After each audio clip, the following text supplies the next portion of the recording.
આ ભાજપના પાપ છાપરે ચડીને પોકારે છે. એના પાપ બહાર આવી રહ્યા છે. અંદરો અંદરનો જે એમનો વિખવાદ છે, ક્યાંક ભ્રષ્ટાચાર થઈ રહ્યો છે અને એમાં ભાગ બટાઈમાં વાંધો પડે છે. અને ભાગ બટાઈનો જે વાંધો રહ્યો એ અત્યારે હાલ બજારમાં આવી ગયો છે. અમે તો વર્ષોથી કહેતા આવીએ છીએ કોંગ્રેસ પક્ષ તરીકે, વિરોધ પક્ષ તરીકે, કે ભાજપ ભ્રષ્ટાચાર કરે છે. કોર્પોરેશનમાં કરોડો રૂપિયાનો ભ્રષ્ટાચાર થઈ રહ્યો છે. પરંતુ રાજકોટની પ્રજાએ ક્યાંક ને ક્યાંક એમને સત્તા ઉપર બેસાડ્યા છે એટલે કરે છે. અમારો સીધો સવાલ એ છે કે રાજકોટના મેયર એક મહિલા હોય અને મહિલા જ્યારે પોતાની આપવીતી આજે દરેક મીડિયા સમક્ષ રજૂ કરી ત્યારે દુઃખની લાગણી અનુભવું છું. અને વાત એ કરું છું કે રાજકોટના મેયરની પણ ક્યાંક ભૂલ છે.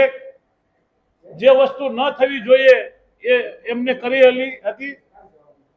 જે કપડાં સુકવવા બાબતની એની વાત કરું છું, તો એમાં પણ અમારો વિરોધ છે.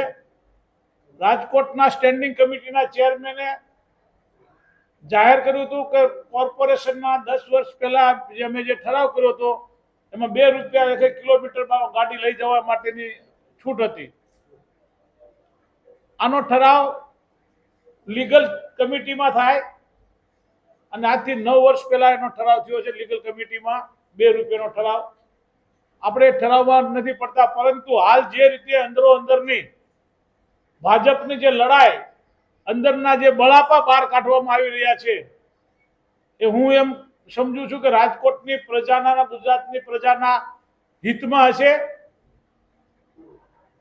અને હું એ પણ કહેવા માંગુ છું રાજકોટના મેયરને કે આપ ખુલ્લીને નામ આપી દો. આપણને કોની બીક છે?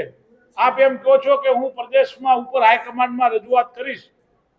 તમે હાઈકમાન્ડમાં રજૂઆત કરશો ત્યારે ઓટોમેટિક ખબર પડશે. પણ હકીકતમાં જે લોકો ભ્રષ્ટાચાર કરતા હોય અને તમારો વિરોધ કરે છે તો એ લોકોના નામ આપી દો, અથવા ન કરતા હોય તમે કરતા હો તો સામેવાળા તમારો વિરોધ કરે એ સાબિત કરવું જોઈએ. કારણ કે બેમાંથી એક પક્ષ વાળા એક વિરોધ ભ્રષ્ટાચાર કરી રહ્યા છે. જે લોકો કદાચ ભાગ બટાઈ નહીં મળતી હોય, બંને કરતા હશે તો ભાગ બટાઈમાં વાંધો પડતો હશે તો નિવેદન આપતા હશે, અથવા એક કરતા હશે અને બીજાને ભાગ નહીં મળતો હોય તો વાંધો પડતો હશે. ક્યાંક ને ક્યાંક ભ્રષ્ટાચારની બૂ આવી રહી છે. ભ્રષ્ટાચારે માજા મૂકી છે. રાજકોટમાં અનેક ભ્રષ્ટાચારો થઈ રહ્યા છે. એમાં ક્યાંય કોંગ્રેસે 2 રૂપિયાની વાત તો કરી નથી.